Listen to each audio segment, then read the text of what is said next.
Day 3, Kentucky. So that's one of the states that I haven't even set foot into on my last trip, so driving through it was kind of a milestone. I crossed into Kentucky from West Virginia, and for a while I drove on US Highway 23, which is also called Country Music Highway, because on its way through a whole bunch of states, it actually goes close to places where many country musicians either were born or grew up, including a whole bunch of places in Kentucky.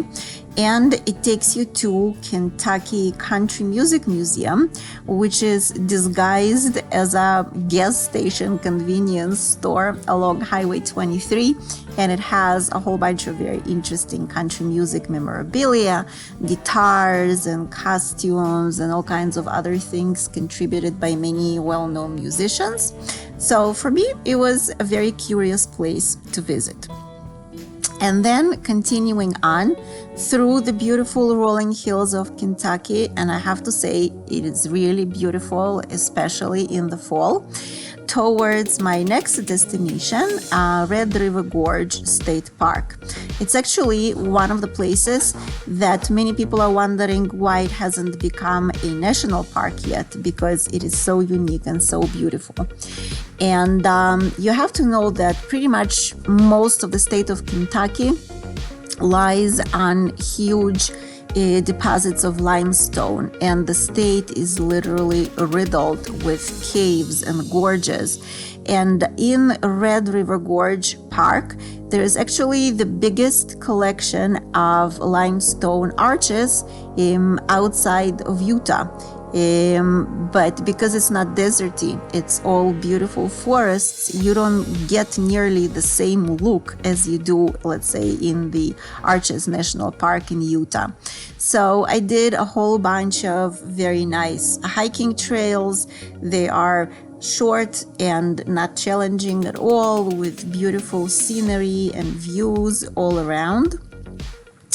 And despite looking very peaceful and very not threatening and so forth, a lot of them can be kind of dangerous, especially if you climb on top of the arches, not because they are unstable or anything, but because you can slip and fall. And in a whole bunch of places, I saw actual memorial plaques for people who slipped and fell to their death, even though the height doesn't seem to be that much. Another thing I did in the park is take an unpaved road into one of the hiking destinations, which is this narrow cliff that juts out above an immensely deep gorge. But because it is so forested and green, you kind of lose the scale of the whole thing. You don't realize how deep the gorge is and how tall the cliff is, jutting out and surrounded on all three sides by the gorge, hundreds and hundreds and hundreds of feet below. But in any case, it was really beautiful. So I hope sooner than later they do make Red River Gorge into another national park. It can totally be one. There is tons of things to do in the vicinity, so if you're ever in that area, it's a great place to visit for people of all ages and in all kinds of physical shape. And again, Red River Gorge Park in Kentucky. Highly recommend, especially in the fall, because it's already not very hot and you have the beautiful fall foliage. So really a must.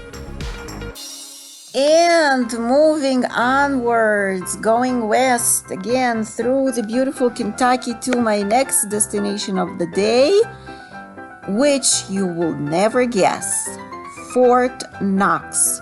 So yes, the legendary Fort Knox, where all the gold and bullion deposits of the United States are stored, is real. And it's a huge army base smack in the middle of Kentucky.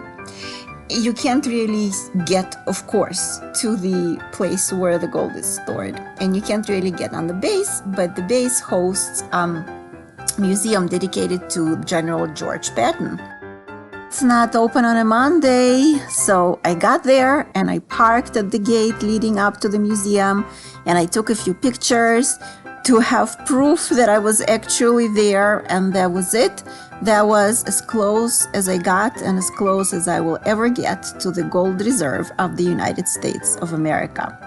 And then driving on further west through the beautiful Kentucky countryside with the fog rolling in at sunset to park myself for the night before the next adventure.